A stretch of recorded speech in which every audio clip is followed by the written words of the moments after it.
Online सत्संग में उपस्थित सभी गुरु भाई, गुरु माँ, सत्संग प्रेमी, छोटे छोटे बच्चे, सभी को जय गुरु। परम प्रेम में परम दयाल युग पुरुषोत्तम श्री श्री ठाकुर अनुकूल चंद्र जी के चरणों में कोटि को प्रणाम।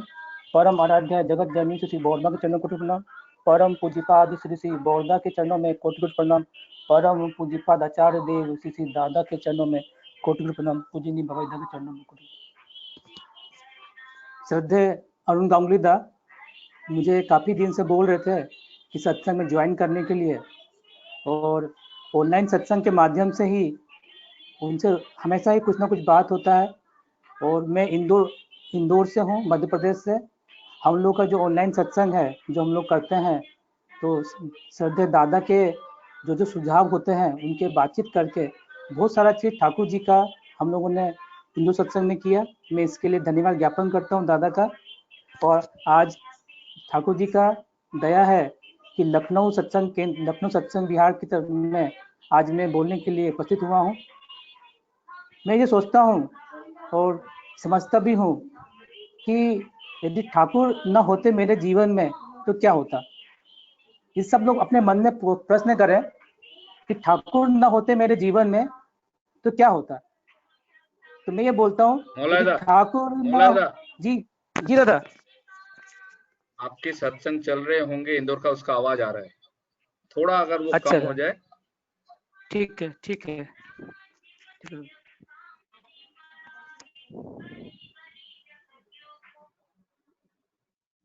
अब ठीक है।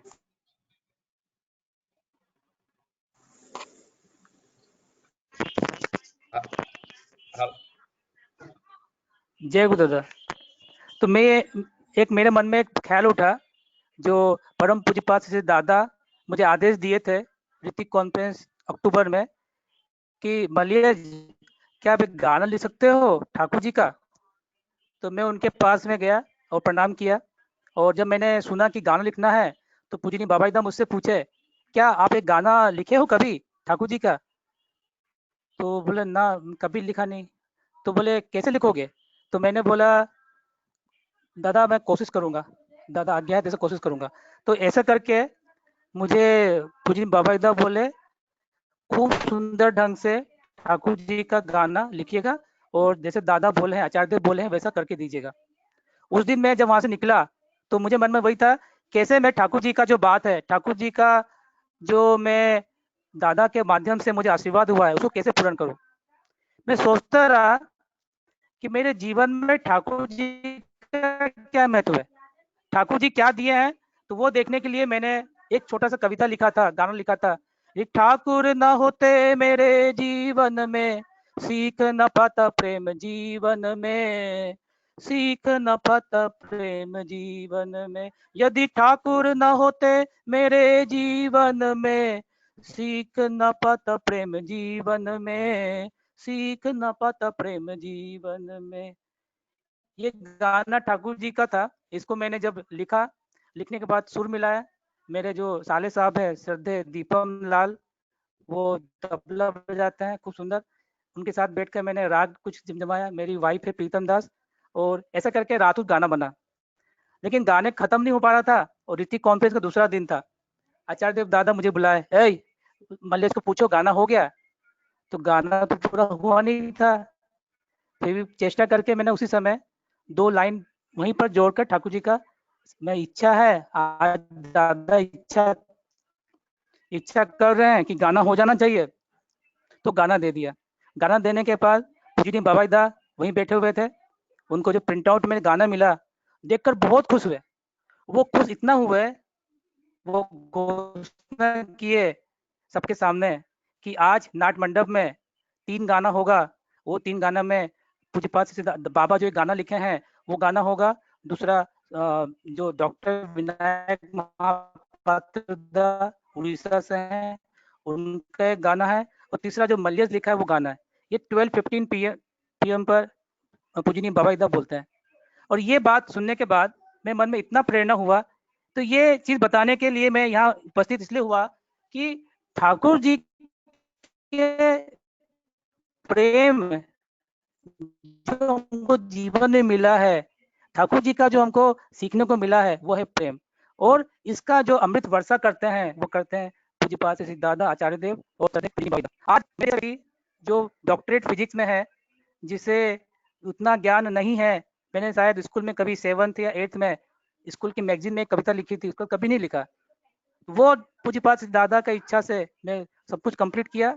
और जब मैं कॉन्फ्रेंस से जा रहा था तो दादा मुझे बोलते हैं पास में बुलाकर, कब जाना है? मैं बोला आज जाएंगे। तो बोले एक काम कीजिए कि पूजनी पिंकी था, मुझे बोले कि दादा चाहते हैं, बाबा चाहते हैं कि 1 दर्जन गाना, एक गाना लिखकर दीजिएगा। तो मैं खुश हुआ और कोशिश करूंगा। और जैसे ही मैं ऋतिक कॉन्फ्रेंस के बाद जब घर गया तो उनका अनुमति, उनके आशीर्वाद से मैंने ठाकुर जी के 9 गाने हिंदी के लिख दिए। सारांश में यही बात है, जब हम इष्ट निर्देश चलते हैं, जब इष्ट को हम मान के चलते हैं, जब हम ठाकुर जी को मान के चलते हैं, क्या से क्या हो जाता है, यही सिखलाने के लिए, यही बतलाने के लिए, यही समझाने के लिए ठाकुर जी हमारे जीवन में आए। ठाकुर जी का स्थान बहुत ऊंचा है। हम लोग इस समय में ऑनलाइन सत्संग से जुड़े हुए हैं और मैं तो ये मानता हूँ कोरोना ने हमको बहुत कुछ दिया है, सत्संगी परिवार को। मैं ये मानता हूँ आज यदि कोरोना नहीं होता तो आज मैं लखनऊ सत्संग से जुड़ के ठाकुर जी का बात नहीं करता। ये लखनऊ सत्संग के अलावा बहुत सारे सत्संग हैं जो गुरु भाई हैं, दादा हैं, उनसे जुड़ कर ठाकुर जी का बात समझ नहीं पाते हैं। आज सत्संग ऐसा भावधारा है, सत्संग ऐसा प्लेटफॉर्म है जहां पर हम लोग एक दूसरे का बात कर करके थक गए हैं। पिछले 3 महीने से लॉकडाउन चल रहा है, रोज सत्संग हो रहा है, रोज ठाकुर जी का भजन हो रहा है, लेकिन हम लोगों को तृप्ति नहीं है। वो बोलते ना कि ठाकुर जी का जो ज्ञान है, ठाकुर जी का जो भंडार है वो महासागर है, वाकई है। हम लोग कितना सत्संग सुनते हैं, ठाकुर जी का बात करते हैं, लेकिन तृप्ति नहीं हुई है। ये है ठाकुर जी, ठाकुर जी का दया अशेष है। मैं जिस परिवार में जन्म लिया हूँ, मेरे पिताजी श्री मधुसूदन दास हमारे मध्य प्रदेश में सरकारी स्कूल में टीचर थे। उन्होंने ठाकुर जी को देखा देखा हुआ था। उनको देखने के कारण उनके जीवन में जो अनुभूति थी, उसी कारण वो जीवन भर उनको मानने के लिए हमेशा प्रण ले रखा था और कभी भी जो नीति नियम था उससे कभी छुटकारा पाने की कोशिश नहीं करते थे। इसी इसी कारण जब मैं जैसे से मेरा जीवन में आगे बढ़ती हुई, मैंने पापा को हमेशा ये देखा कि वो हमेशा ये कोशिश करते थे कि ठाकुर जी को लेकर चले। एक छोटा सा बात बताना चाहता हूँ कि इष्टभृति जिस समय हम लोग छोटे थे बचपन में, तो पोस्ट ऑफिस में जमा होता था।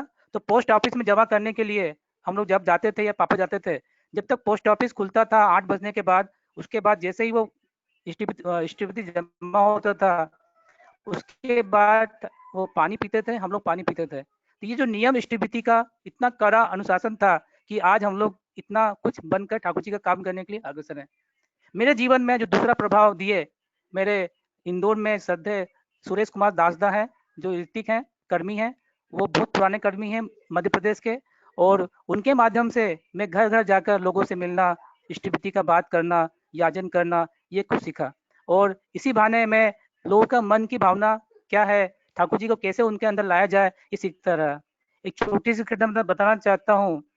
पूजनी बाबा 2006 में एक आशीर्वाद दिए थे कि आप लोग रोज जाइए और नित्य सत्संग कीजिए, रोज सत्संग कीजिए नित्य। तो नित्य सत्संग करने के लिए वो बोले थे। तो उनका एक ही चीज था, आप कहीं जाते हैं किसी घर में, तो वहां जाने के बाद में ठाकुर जी का बात कीजिए, हो सकता है तो एक प्रेयर करके ठाकुर जी का बात कीजिए, उसका हालचाल पूछिए, इष्टभृति का बात पूछिए, और ये करने के बाद में के साथ में मेल जुलाप करिए। ये सिलसिला मेरा चलता रहा। श्रद्धेय सुरेश कुमार दासदा जो ऋतिक थे, उनके साथ में जो जगह जगह घूमता था, लोगों से बात करता था, डायरी मेंटेन करता था, उसका फैमिली कोड क्या है, उसका नाम क्या है, मोबाइल नंबर क्या है। ऐसे करते करते ठाकुर जी के प्रति मेरा निष्ठा बढ़ता गया। यही निष्ठा मेरा आगे बढ़ने के बाद में, जब मैं हमारे जो अभी ससुराल देवघर में है, मेरे ससुर जी हैं श्रद्धेय डॉक्टर राधा कृष्ण लालदा, उनसे मेरा मिलना हुआ 2005 में। बहुत प्रभावित हुआ उनसे। ठाकुर जी का मुझे उतना जानकारी नहीं था उसके पहले, क्योंकि मध्य प्रदेश में हम लोग सत्संग करते थे और ठाकुर जी का उतना जानकारी होता नहीं था। लेकिन श्रद्धेय डॉक्टर राधा कृष्ण लालदा से 2005 में मुलाकात हुआ। और उनसे बहुत सारा डिस्कशन हुआ, उनके प्रति समर्पण था। वो समर्पण ऐसे होते होते होते होते 2011 में मेरा उन्हीं की बेटी, छोटी बेटी प्रीतम से मेरा शादी हुआ। और मेरे खुशी की बात यह है, जब मेरा रिश्ता के लिए बात हुआ तो पूज्यपाद श्री दादा खुद इच्छा किए, मैं चाहता हूँ जिस लड़के से शादी होगा प्रीतम का, मैं चाहता हूँ उसका चेहरा देखना, उसका फोटो मंगाइए। और जब फोटो मंगाने के लिए इंदौर फोन आया तो मैं मन ही मन प्रसन्न था कि आज मेरा भाग्य कितना है कि पूज्यपाद श्री दादा मेरा फोटो मंगा कर देखने का इच्छा व्यक्त कर रहे हैं। और उस समय मैंने सोचा था जैसा ठाकुर जी इच्छा कर रहे हैं, यदि मुझे पसंद नहीं आते हैं तो भी मेरा भाग्य, पसंद आते हैं तो भी मेरा भाग्य, क्योंकि दादा तो अंतर्यामी है, यदि उनके से कुछ छिपाने वाला नहीं है। तो यही करते हुए जब फोटो गया, दादा बहुत खुश हुए, दादा आशीर्वाद किए और 2011 में मेरा उनकी बेटी से मेरा शादी हुआ। मेरे जीवन में जो मेरे ससुर जी है, उन्होंने बहुत ठाकुर जी के लिए, मेरे लिए हमेशा श्रद्धा दी है। वो बोलते थे ये ससुराल नहीं है, ये ठाकुर बाड़ी है, यहाँ खाने पीने मौज मस्ती करने मत समझना। यहाँ का जो नीति नियम है, सुबह शाम प्रेयर करना, ठाकुर जी का चर्चा करना, याजन करना, लोगों से मिलना, बातचीत करना, अपने लोगों से बातचीत करके, और 2 टाइम जैसे दादा बैठते हैं, आचार्य देव बैठते हैं, उनका बैठना, ये नीति नियम मान के चलना ही आपका एकमात्र लक्ष्य है। मैं पहले दिन समझाए हुए थे, आज उन्हीं का चेष्टा है कि मैं ये चीज को लेकर चल रहा हूँ। और मन में यही सोचता हूँ कि ठाकुर बाड़ी जाना है, मतलब मुझे आचार्य देव का दर्शन करना है, दादा का दर्शन करना है। ये जब घटना बता रहा हूँ तो मुझे एक चीज हमेशा फील होता था, जब मेरा शादी हुआ 2011 में, उस समय मैं ठाकुरबाड़ी में था, देवघर में था। शादी के बाद जैसे ही आप आते हैं तो बहुत सारा आपका मतलब स्वागत होता है, बहुत सारा आपका घूमना फिरना होता है। बट मैं ठाकुरबाड़ी में था उस समय, शिलोंग में पूरा ग्रुप परिवार था। ठाकुर जी जो जो मंदिर है शिलोंग में, विष्णुपुर में, वहाँ पर सब लोग थे। और यहाँ पर केवल पूजनी सुंटीदा थे, उनका परिवार थे, तो उनसे दर्शन होता था मेरा।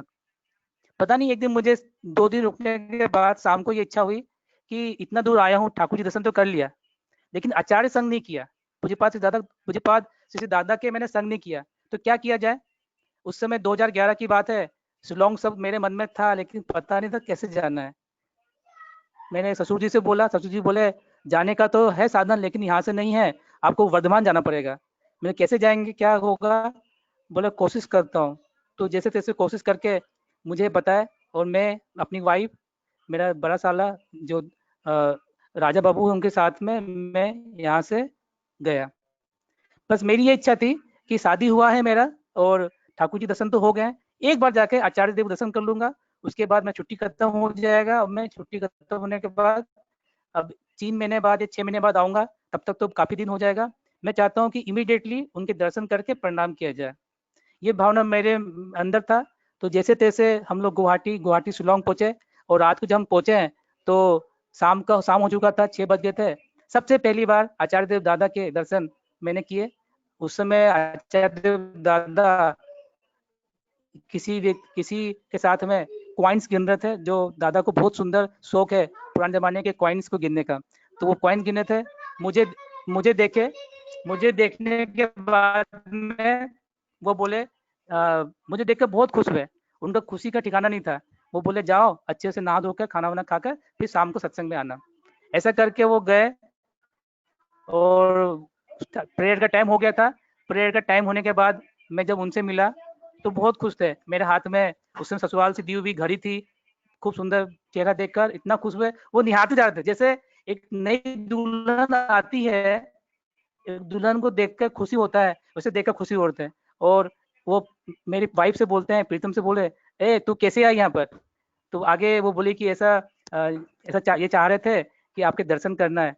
और ये बात सुनने के बाद वो बहुत खुश हुए, और खुशी हुए वो बोले, प्रीतम को बोले कि मैं अपने जीवन में ऐसा कम मौका देखा है कि कोई लड़की शादी करने के बाद हनीमून करने नहीं गई है, वो यहाँ पर आई है ठाकुर दर्शन करने के लिए और आचार्य दर्शन करने के लिए। फिर मुझे अगले दिन खुद दादा अपना एक छोटा सा एक निजी वाहन करवा दिए, और एक टिकट को दे दिए, बोले जाइए मलियज को पूरा शिलोंग घुमा कर अच्छे से लेकर आइएगा। और वो सदे ऋतिक दा जो गोरखपुर से थे, वो मेरे साथ में थे और उन्होंने बोला, दादा आप जहाँ जहाँ घूमना है आप चिंता मत कीजिए, मैं आपके साथ में हूँ और मैं आपको घुमा दूंगा। और मुझे निजी वाहन से एक वाहन करवा दिए थे और पूरा खर्चा वो देने का तैयार थे। मैंने नहीं दादा खर्चा मत कीजिए, मेरे पास में है, आप चलिए। उनको शिलोंग घुमाए। लेकिन मुझे कहीं भी ये नहीं हुआ, कहीं भी ये नहीं हुआ कि मुझे शिलोंग घूमना है। मुझे नीरस लग रहा था, मैं शिलोंग घूमना बिल्कुल नीरस लग रहा था। मैं क्या घूमूं? मुझे लग रहा था कि ठाकुर जी का मंदिर देखने आए, ठाकुर जी मंदिर देखे। जैसे जैसे शाम हुआ, शाम 7 बजे हम लोग आए, दादा को प्रणाम किए, दादा पूछे। उस समय जो शिलोंग मंदिर है, छोटा जगह में इतना भीड़ होता है। उस समय बहुत सारे लोग थे और मैं देखा पूजनी बाबा बहुत आदर से पास में बैठा है, पास में बैठा। तो फिर दादा बोलते, ए शिलोंग कैसा लगा? मैंने खूब सुंदर। बोले बहुत सुंदर सिटी है, यहाँ के लोग बहुत कर्मठ है, जहाँ जहाँ जाइएगा देखिएगा कितना सुंदर घर बना है। और ऐसा करके जब वो बोले तो एक एक बात और बोले, जाइए एक काम कीजिए कि कल चेरापूंजी घूम के आ जाइएगा। अब वो चेरापूंजी घूमने का बोले तो मेरे जीवन में मैंने पहली बार आचार्य देव दादा को मैंने मना किया था। मैंने बोला पूजनी बाबा दादा को बोला मैं नहीं जाऊंगा। तो दादा को पूजनी बाबा दादा बोले कि मलियज नहीं जाएगा बोल रहा है। ठीक है।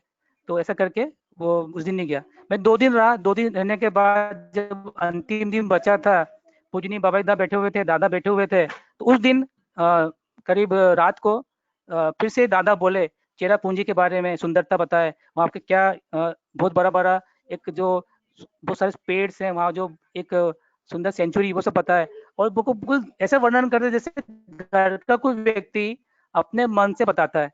तो मैं सब सुनते जा रहा था। तो मैंने फिर पूजनी बाबा दादा से बोला, क्या आप जा सकते हैं? तो बोले अब तो बहुत मुश्किल है क्योंकि अभी मौसम बहुत खराब हो गया है। तो बोले ठीक है। तो फिर बोले पहले क्यों नहीं गया? तो मैंने उनको मन की बात बोल दी, दादा आगे ऐसा था कि मैं इतना दूर से आया हूँ मध्य प्रदेश से, और बिहार से आने में ही यहाँ 3 दिन लगा। अगली बार कब दर्शन करता दादा के? तो मैंने मन में था कि पहले आचार्य संग किया जाए, बाद में ये सब होता रहेगा, जिंदगी में दोबारा मैं आऊंगा तो घूम लूंगा। वो तुरंत पूजनी बाबा दा ये बात दादा को बोले कि मलिया जी बोल रहा है कि मैं तो यहाँ आया हूँ आपके दर्शन करने के लिए, आपके दर्शन करने के लिए ही तो मैं यहाँ रुका हूँ।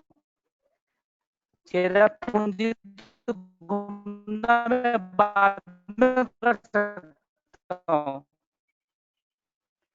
जैसे ये बात बोले आचार्य देव दादा को, दादा बहुत खुश हुए। उनके आंख से आंसू झलक गया, आंसू आ गया था। और देख के मेरे तरफ बोले कि एक काम करोगे? बोले हाँ आगे। तो बोले, ठाकुर की भावना, ठाकुर जी के दर्शन कर, खूब सुंदर आलेख लिखना, पंडित लिखना और बहुत ज्यादा है जो आशीर्वाद दिए हैं। आज मैं समझता हूँ एक वर्षा है, कैसे व्यक्ति को कविता लिखना बताता है, कैसे व्यक्ति को आर्टिकल लिखना बताता है, कि दादा उस दिन आशीर्वाद करके दिए। और वही आशीर्वाद था कि मेरे मन में ठाकुर जी को जानने का, ठाकुर जी को समझने का प्रेरणा जागृत हुआ। और यही प्रेरणा के स्वरूप जब मैं आश्रम जाता था तो दादा एक ही चीज पूछते थे, ए आ गया? बोले आर्टिकल कहाँ है? तो आगे आर्टिकल हो गया। तो आर्टिकल हो गया तो कहाँ है? मैं बस लिख कर दे रहा हूँ। तो वहीं आश्रम में रहकर ठाकुर जी का भावधारा पढ़ना, लोगों से चर्चा करना, ऐसे करके इंग्लिश में ठाकुर जी का कुछ आर्टिकल्स दिया। और ठाकुर जी के इंग्लिश के अलावा हिंदी में आर्टिकल दिया। दादा बहुत खुश हुए। एक बार जब मैं आर्टिकल दे रहा था तो पूजनी बाबा एकदम मुझे पास में बोला, ए सुन, एक बात बोलना था कि दादा तो आपसे बात करते हैं, अब बंगला बोलने से अच्छा होता है कि दादा आपसे खूब सुंदर बात करते हैं, मैं आगे कोशिश करूंगा, बंगला सीखूंगा। वो ठीक है। और एक बार फिर बोले 2011 के में समय ही कि इंदौर में बहुत दिन से कोशिश कर रहा हूँ कि जमीन का व्यवस्था नहीं हो रहा है, एक जमीन का व्यवस्था होता तो अच्छा होता है। तो 2011 के नवंबर में वो आशीर्वाद स्वरूप दिए। और यही आशीर्वाद स्वरूप वो ऐसा हुआ कि हम लोग जमीन देखना स्टार्ट किए। उसके जितने पहली बार हम जमीन लेके जाते थे तो कुछ ना कुछ गड़बड़ होता था, आता नहीं था। मैं आश्रम से आने के बाद जब यहाँ बोला तो वो सब लोगों ने बात समझे और फिर चेष्टा स्टार्ट किए। मैं अपने जीवन में देखता हूँ कि आप सब भी ठाकुर भाई जाते हैं, दादा बाबा संग करते हैं। मैंने अपने जीवन में ठाकुर जी को संग किया है। और जितना ठाकुर जी को जानने का मौका मिला है वो मुझे मिला है गुरु परिवार से। श्रद्धेय पूजनी बिंकी दा, पूजनी सिपाही दा, पूजनी बाबाई दा, सब लोग इतना प्रेम करते हैं। और ये प्रेम ये दिखाता है, जैसे ससुराल, जो मेरा ससुराल है ठाकुर बाड़ी है, लेकिन इस ठाकुर बाड़ी में हम लोगों को ये कभी मुझे कभी फील नहीं हुआ कि वो ठाकुर बाड़ी है। हमेशा ये लगता था कि वो ठाकुर बाड़ी मेरा ससुराल है, क्योंकि इतना प्रेम देते थे मेरे साथ में। जो बाकी जो वहाँ पर जो भी गुरु भाई हैं, दादा ए जमाई कैसा है, क्या हाल चाल है, जेई ऑफिस में जाए ए जमाई क्या काम है, यहाँ पर क्यों आया, ऐसा करके बोलते थे। ऐसे ही पूजनी बिंकी दा ए जमाई कब आया। तो ये जो आदर सत्कार है, जैसे हम देखते हैं ना किसी ससुराल में जाते हैं तो हर कोई पूछता है, हर कोई जानता है, ऐसा सत्कार कहीं नहीं मिला है। और ये सत्कार मुझे हमेशा मिला। और यही सत्कार का यही पूरक है कि परिवार क्या होता है, परिवार में कैसे एक मुखिया, एक बड़ा व्यक्ति कैसा आपको मानते हैं, ये मुझे मालूम पड़ा। मेरी वाइफ जो है प्रीतम, पूज्यपाद श्री दादा को जेठू बोलती हैं। तो जो एक प्यार है, एक प्रेम है, वो प्रेम वो दिए, इस बहाने से उनको मुझे जानने का मौका मिला। एक बार की घटना है, जब मैं 2012 में मैं कुछ बहुत ज़रूरी काम से इंदौर आने वाला था, और वो जटिल समस्या पैदा हो गई थी। उस समय टिकट नहीं था, तो उसी समय मुझे इंदौर आने का बहुत इमरजेंसी था। रात के 9 बज चुके थे, टिकट नहीं था। तो मैं वहाँ जाने के बाद में एक छोटा-सा मन में उद्वेग था कि कैसे ठाकुर जी का काम भी होना चाहिए और मुझे इंदौर भी जाना है। तो उसी उद्वेग में मैं रात को 9 बज चुका था। 9 बजने के बाद में मैं नाट मंडप में गया। नाट मंडप में जाने के बाद में जब मैं सब लोग सब जा चुके थे, दादा जा चुके थे, उठ चुके थे, वहाँ कोई नहीं था। उसके बाद में उसके बाद में मैं गया नाट मंडप में, और नाट मंडप में जाकर, जो नाट मंडप है वहाँ जाकर माथे टेक कर मन ही मन निवेदन किया कि मन ही मन बोला आचार्य देव दादा को कि ऐसा इमरजेंसी है, मुझे जाना पड़ रहा है, मैं आपके दर्शन नहीं कर पा रहा हूँ, और मैं क्षमा चाहता हूँ, और मैं आज रात को जैसा व्यवस्था होगा पटना से चले जाऊंगा। ये ये करने के बाद मैं जैसे ही घर आया तो मैं ससुर जी, मेरी वाइफ दोनों मुझे बोली कि कैसे जाओगे। मैंने बोला पटना चले जाऊंगा एक ट्रेन से, और पटना जाने के बाद में जैसा वेटिंग लिस्ट में या टीटी को बोल के निकल जाऊंगा। समय ठीक नहीं था, उस समय बहुत गर्मियों में सीजन होता है। तो मैं ऐसा करके सोचा निकलने का, लेकिन बहुत ज़्यादा प्रेशर दिए मेरे साथ में ससुर जी। मेरी वाइफ भी बोली इतना दिन कौन सा ट्रेन मिलेगा, आगे क्या रास्ता मिलेगा नहीं कह सकते हैं, तो एक काम करो रह जाओ। ऐसा करते करते रात के 12 बज गया और मैं नहीं गया, सब सामान पैक किया हुआ था। ये बात जून महीने का है, जुलाई कॉन्फ्रेंस आ गया। हम लोग जुलाई कॉन्फ्रेंस में ऋतिक कॉन्फ्रेंस होता है, दादा के पास बैठे हुए हैं, पूज्य पास श्री दादा बैठे हैं, पूजनी बिंकी दा बैठे हुए हैं, पूजनी सिपाही दा बैठे हुए हैं, पूजनी बबाई दा बैठे हुए हैं, सब बैठ कर मैं वहीं बैठा हुआ था। मुझे बुलाते हैं और पूजनी सिपाही दा से पूछते हैं, ए मलियज क्यों नहीं गया। तो पूजनीय सिपाही दा खुद ही बोले, आगे वो कौन कॉन्फ्रेंस है ना, तो कॉन्फ्रेंस करके जाएगा। तो फिर से पूछे, इससे पूछो कि वो क्यों रुक गया, वो जाने वाला था। तो उस समय जब वहां बैठा हुआ तो मुझे ये बात समझ में नहीं आई कि दादा क्या बोल रहे हैं, उतना ज्यादा क्लिक नहीं किया। फिर तीसरी बार दोबारा पूछे, दादा पूछे पूजनी सिपाही दा के माध्यम से, इससे पूछो कि वो किसके कारण रुका, उसके ससुर जी के कहने से रुका कि उसकी पत्नी के कहने, बहू के कहने से रुका। जब ये बात बोले आचार्य देव दादा, तब तो मुझे मन में ऐसा लगा ये क्या बात बोले हैं। उस दिन रात में मैंने जो उनको प्रणाम किया था, नाट मंडप में निवेदन किया था, वो बात उन तक पहुंच गया। मैं तो प्रणाम करके आ गया, कोई देखा नहीं सुना, मेरे मन का बात तो मैं ही जानता हूँ, कि उनको बात कैसे पहुंच गया। चलो ठीक है। और उसके साथ में मेरे ससुर जी ने मुझे मना किया, मेरी वाइफ ने मना किया, दोनों का ही एक प्रेशर था, वो प्रेशर से मैं रुका। ये बात कैसे समझ गए कि किसके मना करने पर, किसके बोलने पर मैं वहाँ रुका। वाकई ये बात मेरे मन में बहुत सारा प्रेरणा दी कि दादा आचार्य देव अंतर्यामी है, उनसे कोई बात छिपता नहीं है, वो हमें मार्गदर्शन देने के लिए। और उसके बाद वो हंसने लगे जब मैं बोला ससुर जी के कहने पर, तो वो हंस दिए, हंसकर कुछ बोले नहीं। तो हम लोग जब बैठते हैं नाट मंडप में, जब दादा का संग करते हैं, आचार्य संग करते हैं, तो बहुत सारा जो हमारे जीवन में घटित होता है वो सब पढ़ लेते हैं, उनको सब पता होता है, और वो जानते भी हैं, लेकिन वो मुस्कुराकर अपने तरीके से हम लोग को मार्गदर्शन देते हैं और मुझे बताते हैं। दादा टाइम हो चुका है बोलने, दादा। अपने जीवन पक्ष की बात बोल रहे हैं, हेलो। हमें बहुत अच्छा लग रहा है। थोड़ा सा साउंड और अगर अच्छा होता तो मुझे लग रहा है लोगों को तकलीफ हो रहा है साउंड के लिए, लेकिन बहुत अच्छा, आप बोलते रहिए प्लीज, अच्छा जब साउंड। रोकना हो मैं आपको बोलूंगा। ठीक है दादा। हाँ। दूसरा, जीवन में मैं 2011 में नवंबर में पूज्यपाद श्री दादा इच्छा की है, पूजनी बिंकी दा के माध्यम से। पूजनी बिंकी दा मुझे बोले 11:30 बजे आप मेरे ऑफिस में आकर मुझसे बात कीजिएगा। और मेरा नियम था सुबह 10 बजे से आकर दादा के पास बैठना, और बैठने के बाद मैं उठने का मन नहीं था दादा के पास में, क्योंकि पूजनी बिंकी दा बोले थे आप एक बार आके मिलना। तो जैसे पूजनी बिंकी दा उठे तो मन हार कर मैं जबरदस्ती दादा को, आचार्य देव को छोड़कर प्रणाम करके उनके पास में गया। तो मैं इसी सिंपली गया उनको प्रणाम करके। तो आगे वो बोले, ए एक चीज बताओ तो ठाकुर जी का काम क्या है? तो मैं कुछ बोला नहीं। तो वो बोले ठाकुर जी का काम सब कुछ है, हर कार्य ठाकुर जी का है। बोले यहाँ तक हम लेटरिन करते हैं, बाथरूम करते हैं, ये भी ठाकुर जी का कार्य है। लेकिन कैसे करना है और कैसे ठाकुर जी बोले हैं उस प्रकार से करना ही ठाकुर जी का है। हम लोग जो भी काम करते हैं सब ठाकुर जी का है, कुछ भी ठाकुर जी का छोड़ कर नहीं है। इतना बोले, इतना देर बात की है, मुझे बोले जाकर बैठ जाओ। और बैठने के बाद में मेरे ससुर जी आए और ससुर जी को बोले, उनको बोले बंगला में कि ससुर जी मुझे बाद में बताया कि दादा इच्छा कर रहे थे कि आपको पंजा दिया जाए। तो मुझे कोई प्रलोभन नहीं था, मैं तो वहाँ बैठा हुआ था, बट एक जिम्मेदारी का एहसास था, तो मैं थोड़ा सा कुछ बोला नहीं। तो मैं ठीक, तो फिर ससुर जी बोले जैसा आपका आज्ञा, जैसा आपका आशीर्वाद। तो ये मेरे मन में ये दुविधा था कि कल दादा बोले हैं ऋतिक पंजा होगा, तो ठीक बोल रहे हैं, क्योंकि मुझे पिछली बार मना किया था 2011 में, जब मैं चेरापूंजी जाने वाला था तो मैंने मना कर दिया था कि नहीं मैं नहीं जाऊंगा। तो उसमें मेरी वाइफ बोली थी कभी भी आचार्य देव का बात, पूजनी बाबाईदा का बात खंडन नहीं करना, मना नहीं करना, वो जो बोलेंगे हाँ करना, ना नहीं करना। इस समय ऋतिक जब पंजा का मुझे आशीर्वाद हुआ तो मुझे मन में बहुत सारा शंका था, कर पाऊंगा नहीं कर पाऊंगा, लेकिन मैंने मना नहीं किया।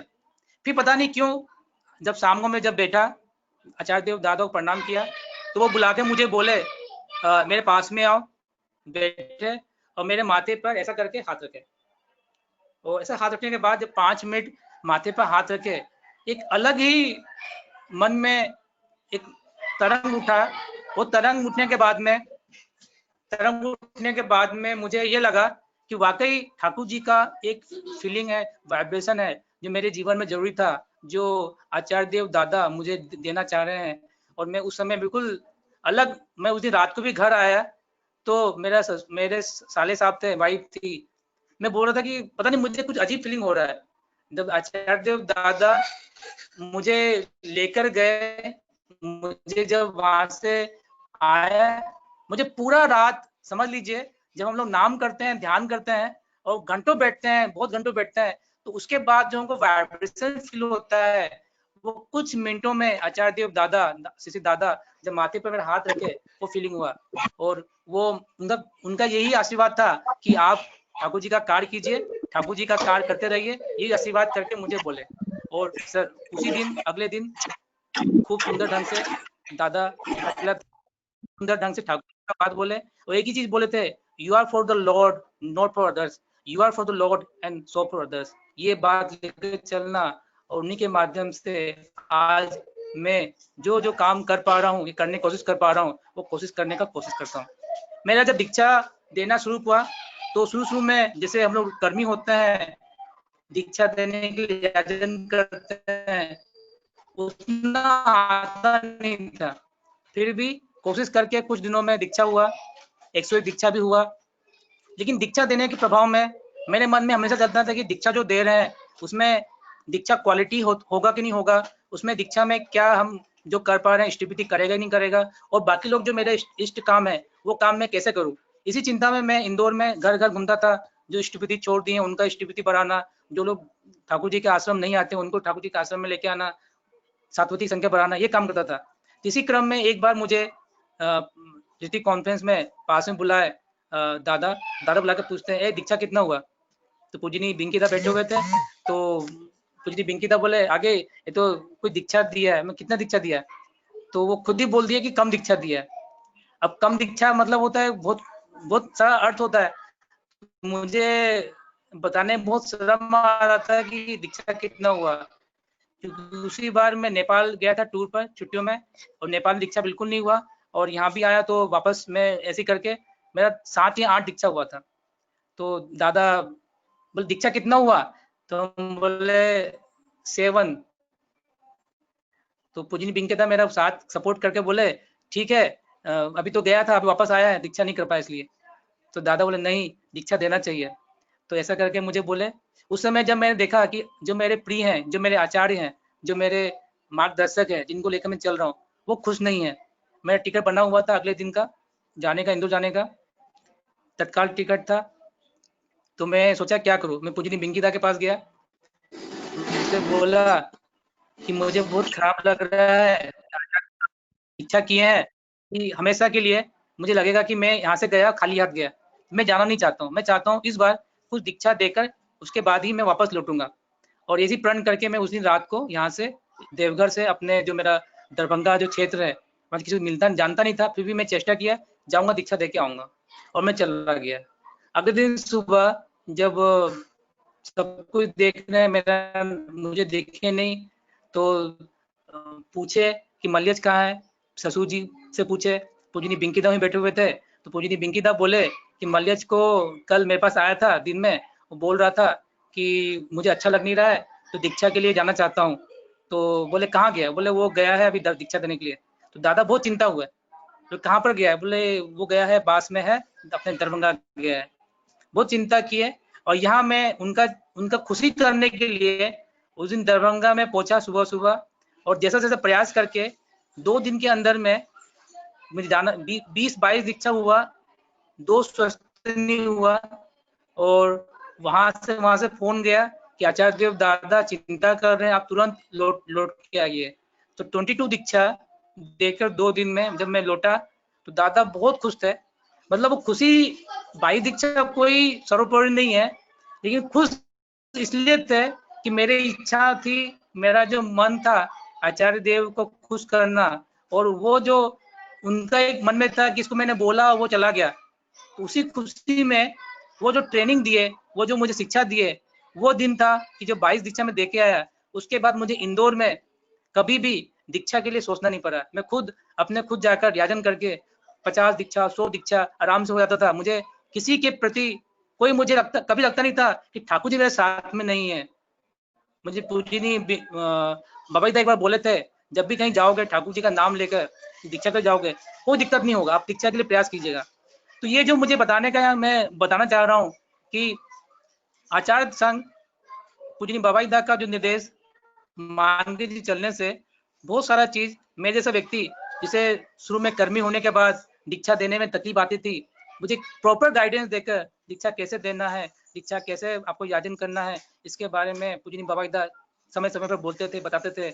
एक बार बताए थे, आप कहीं जाते हैं और बोलते हैं कि दीक्षा का बात करना है, आप ये बोलिए आपका जगह में कि मैं एक ठाकुर जी का पूजा का विधि जानता हूँ, आपको सुनने की इच्छा है, ऐसा करके आप याजन शुरू कीजिएगा, और उसके बाद में पूरा ठाकुर जी याजन करने के बाद में उनको बाद में दीक्षा दीजिएगा। ऐसे ही बहुत सारा दीक्षा हुआ। और एक जगह मैं जब घर में पहुंचा, मेरे मन में प्रण रहता था कि आज मैं निकलूंगा तो कुछ ना कुछ दीक्षा दूंगा। तो ऐसे ही एक बार मैं एक माँ के घर पहुंचा और मन में प्रण किया, माँ आपके बगल में कोई है क्या, मैं हाँ है, मैं चाह रहा हूँ आज आपके बगल में दीक्षा हो। तो वो बोले दादा आपका इच्छा तो ठीक है, लेकिन 2 चीजें, एक तो मुझसे बात बहुत कम होता है, और दूसरा वो क्रिश्चियन है। मुझे पूजनी बाबा था उसमें बोलते 101 दीक्षा करके ही आना है आपको। तो मैंने बोला दादा माँ सुनिए, मेरे मन में प्रण उठा है, और मेरे में प्रण उठा है कि आपके बगल में दीक्षा होगा तो मैं आपके बगल में दीक्षा दूंगा। अब वो क्रिश्चियन है या जो भी, मैं कोशिश करूंगा। आप उनसे बोलिए मेरे गुरुजी आए हुए हैं, आप उनसे बात कीजिए 5 मिनट। 9 बज रहा था, 9 बजे हम लोग पहुंचे। उनके घर में उनकी माता जी थी, उनके 2 पति पत्नी थे। मैं उनको जय गुरु किया, प्रणाम किया। बोले 5 मिनट आप बात सुनेंगे। तो देखिए छोटी सी बात कि बाइबिल का थोड़ा बहुत अध्ययन मैंने किया था, जैसे दादा मुझे आशीर्वाद किए थे आर्टिकल लिखने के लिए, तो बाइबिल में पूरा पढ़ा हुआ था, और पढ़ने के बाद मुझे सब पता था। तो मैं उनको बताया कि आपके पास बाइबिल है, बोले हाँ है। तो बाइबिल में इस जगह पर प्रभु यीशु लिखे हुए हैं कि फिर से पुनर्गमन होगा। जानते हैं क्या लिखा है, बताइए तो उसमें एक जगह लिखा है कि पूरब से एक किरण आएगी, घर घर जाकर लोगों को इकट्ठा करेगी, एक शंख बजेगा, ऐसा करके पूरा घटना दिया हुआ है। वो समय ऐसा होगा जब आपके पास में पूरा घनघोर अंधेरा छाया रहेगा, लोग तारे सब जगह, विनाश की लीला चल रही होगी। ऐसा करके ठाकुर जी का बात बताया। अब मानेंगे नहीं, कुछ समय में जब ठाकुर जी का बात बताकर यीशु क्राइस्ट से उनको बताकर उन परिवार का पति पत्नी, उनकी सासू का दीक्षा हुआ। तो मैं यहाँ बताना चाहता हूँ कि हमारे जीवन में ये ठाकुर को पाना है तो हमको आचार्य संघ, गुरु प्रवचन करना पड़ेगा, उनसे सचेष्ट कंटिन्यूअस मिलना पड़ेगा, उनसे बात करना पड़ेगा। और एक बात बताकर यहाँ बताना चाहता हूँ, कुछ दिन पहले पूजनी बिंकी दा इंदौर आगमन हुआ था। उन्हीं के माध्यम से इंदौर मंदिर का बहुत सुंदर ढंग से भूमि पूजन हुआ। उस भूमि पूजन में कभी हाँ कभी ना सिचुएशन थी, क्योंकि पूजनी बिंकी दा यहाँ आने वाले थे, तो इंदौर के लोग चाह रहे थे कि यहाँ पर भूमि पूजन हो तो कभी बाद में होता अच्छा होता, क्योंकि समय बहुत सीमित है। लेकिन मैं तो जानता हूँ कि गुरु परिवार का बात कभी काटना नहीं है, तो मैं तो चाहता था कि जैसा वो बोले वैसा काम करके हमको आगे बढ़ना है। पूजनी बिंकी दा जैसा चाह रहे थे, आचार्य देव दादा भी चाह रहे थे।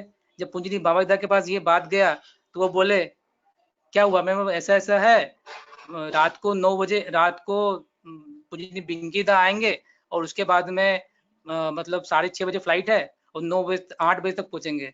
तो वो आशीर्वाद दिए, कोई दिक्कत नहीं, रात को 8 बजे भूमि पूजन होगा। और ऐसा करने के बाद में मैं खूब खुश हुआ और बहुत सुंदर ढंग से भूमि पूजन हुआ इंदौर का। ये बताना चाहता हूँ, उन्हें सब पता था कि लॉकडाउन आने वाला है। और देखिए, यदि भूमि पूजन जनवरी में नहीं होता तो आज अगले साल भी नहीं हो पाता। मैं अपना बात ही समाप्त करना चाहता हूँ। यहाँ उपस्थित सभी कर्मी, सभी गुरु भाई, श्रद्धेय छोटे छोटे बच्चे, माँ, सभी को जय गुरु करता हूँ। आज के सत्संग में मुझे बोलने का मौका दिया गया। जय गुरु।